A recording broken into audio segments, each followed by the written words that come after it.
Hey guys, Brian with Cajun Cardboard coming at you from the great state of Louisiana with another mail day. This is mail day number 55, which is scary because I think there's 52 weeks in a year. Last time I checked, even in Louisiana, this is mail day number 55 just for 2022, which makes me think I am not buying enough cards. No, I'm kidding. It makes me think I buy a lot of cards. And so hopefully you guys are enjoying coming along on this collecting journey with me.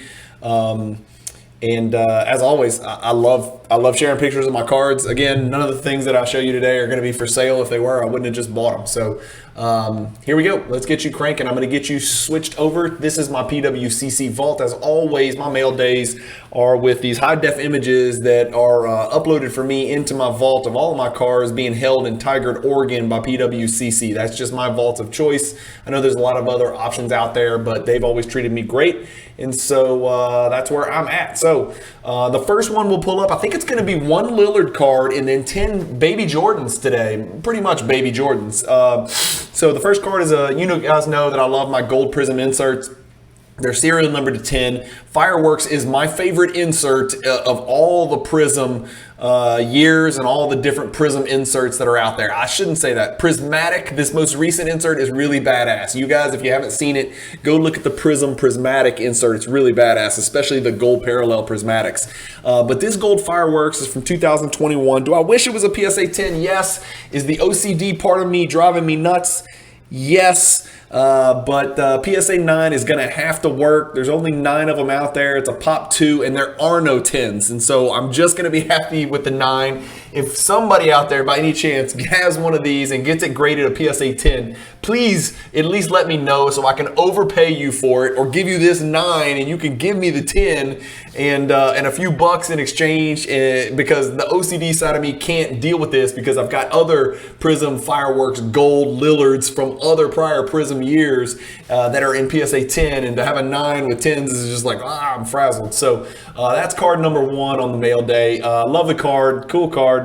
It is serial number 10 out of 10, which some people care about. I don't. I just care about the denominator, not so much the numerator. The next card, this is going to be a bevy, a smorgasbord, a buffet of PSA 8 Jordans. As you guys know, I've said this ad nauseum, I'm growing a separate Michael Jordan PC. I have my Jordan Gym PC and my high-end Jordan PC, and now I'm growing this baby collection of PSA 8s, and only PSA 8s, not 7s, not 9s, not BGS 8s, not BGS 8.5s, not BGS 9s, not PSA 9s. PSA 8 is that number that I've kind of settled upon, which is near mint, to just grow this collection. So if the day comes where I decide to cash out and move my high-end Jordan collection, I still have these babies that I could fall back on. The same cards, just in a lower grade, a lesser value, and I'm really having fun because you can grow this PSA 8 collection at an astronomical rate. So this is a cool card. It's called the Top Crop. If you've ever held one of these in your hands, it's actually got some refractor type qualities. It's really shiny in your hand. I don't think technically it's a refractor, but it's a beautiful card.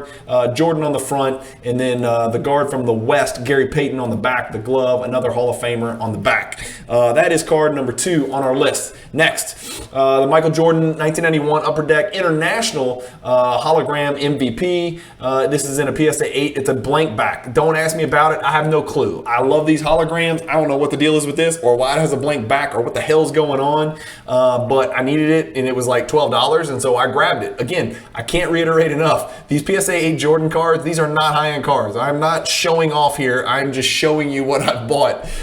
So by no means am I gloating that I have a PSA 8 1996 Fleer hardwood leader and you don't, because you could go get one for $15 if you really wanted it that bad. But that's what the next card on the list is. A PSA 8 copy of the 1996 Fleer. It's a subset card, Jordan hardwood leader, probably a $15, $20 card. I don't have my price point on these cards, but I can assure you they were all between $12 and $25 on most of these PSA 8s. The other year, 1995 Flair hardwood leaders, PSA 8 copy there.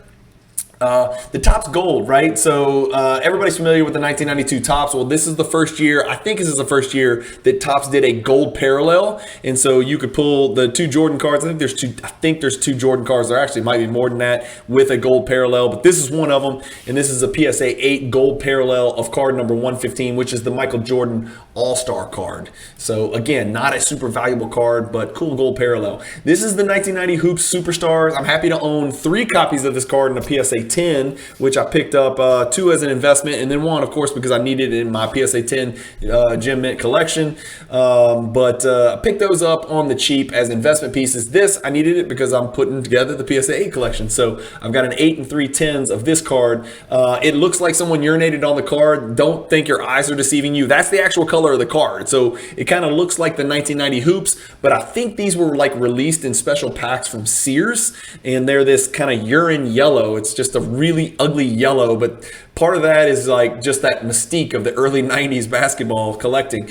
This is a card that I love. I've got the card in the PSA 10 copy as well. This is the PSA 8 version, and a lot of these cards I post on Instagram as a pairing, and so if some of you guys follow me on Instagram and here, I apologize for the duplicative nature of the presentation, but you'd be surprised a lot of people are not on Instagram, and a lot of people on Instagram don't give a shit about what I do on YouTube. So if you're seeing this for the first time, I'm glad. If you're seeing it for the second time, I apologize. But this is the Nestle Crunch Time card, which I just think is cool because they've grayed out the background. You got Gary Trent Sr., the Shaq of the Mac, Gary Trent Jr.'s dad, who dunked everything in sight when he played for Ohio University, and then Isaiah J.R. Ryder here, home of the East Bay Funk dunk, and then Jordan shooting, and he's the only thing that's in color along with the shot clock and that digital imagery there. So really cool looking card. And I can't read all the narratives on the back, or these videos would take forever. And again, it's a $15 card. Inside Outside, another really cheap Jordan insert from the 90s. I've got the PSA 10 copy as well. This is the PSA 8, which is really easy to get and really cheap to get. The PSA 10 is a little bit more valuable, as all Jordan PSA 10s are. Even the base cards get into the 3 figures, sometimes 4 figures, for some of the more elite base cards. But almost every insert Jordan from the 90s is probably pushing $200, sometimes low hundreds. But this is just the PSA 8 copy, which is a dime a dozen, not hard to find. But I needed it in my collection for the PSA 8s, and I got it. And that is it. And so next one is the 1993 Upper Deck. This is card number 466, but this is a subset within the set called Skylights, which I think is a really cool card. It kind of evokes some memories with the Chicago skyline and the Sears Tower in the background. It kind of evokes some memories of the 1997 championship PMG, where Jordan's kind of dunking the ball coming out, and it's got the city in the background. Another card that shows the skyline of Chicago in the background that I can think of as the High Risers. The Stadium Club High Risers is another card y'all should check out. Obviously, High Risers in the championship PMG are significantly more valuable cards than this Skylights PSA 8, which is probably a $10, $12, $15 card at best. Remember, it's $15 to grade a card with PSA, so that should give you some idea of what it's worth. The Michael Jordan Double Trouble, another super cheap little subset card here from 1995 Ultra number 3. Just a picture showing Jordan dishing off. I wonder why it's called Double Trouble. Return to the court is because he's got like a double-double or something, but what makes it, or maybe, Double Trouble, maybe because he's offense and defense. So double meaning offense and defense. He's relevant. Yeah, pretty relevant. But that's it, guys. That's it. 11 cards. The gold Dame Lillard serial number to 10. It is a PSA 9. Like I said, if somebody's got a PSA 10, it hasn't been graded yet, but if that time ever comes, just let me know. If you've seen this video, don't forget about me. And then 10 Jordan PSA 8s that I gladly picked up in the PWCC Weekly Auction for very cheap. I am not kidding. I am saying these cards were anywhere from 10, I think, to maybe a couple of them were in the 20s. Maybe one of them was 35 or $40. So I'm just having fun collecting on a budget. Again, these are the same cards in PSA 10 that might be $200, $300, $400, $500, $700. So to pick them up in PSA 8 for pennies on the dollar just really feels fun. And there's something about amassing an army of cards that I just truly enjoy.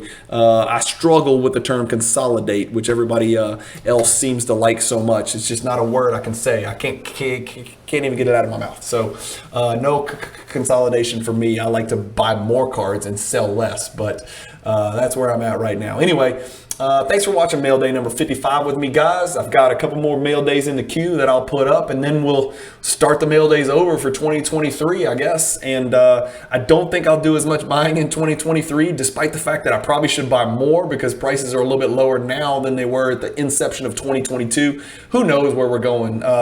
So much hinges on the world economy and the future of the hobby and what's going on with the different card companies and grading companies and just which direction I turn in 2023.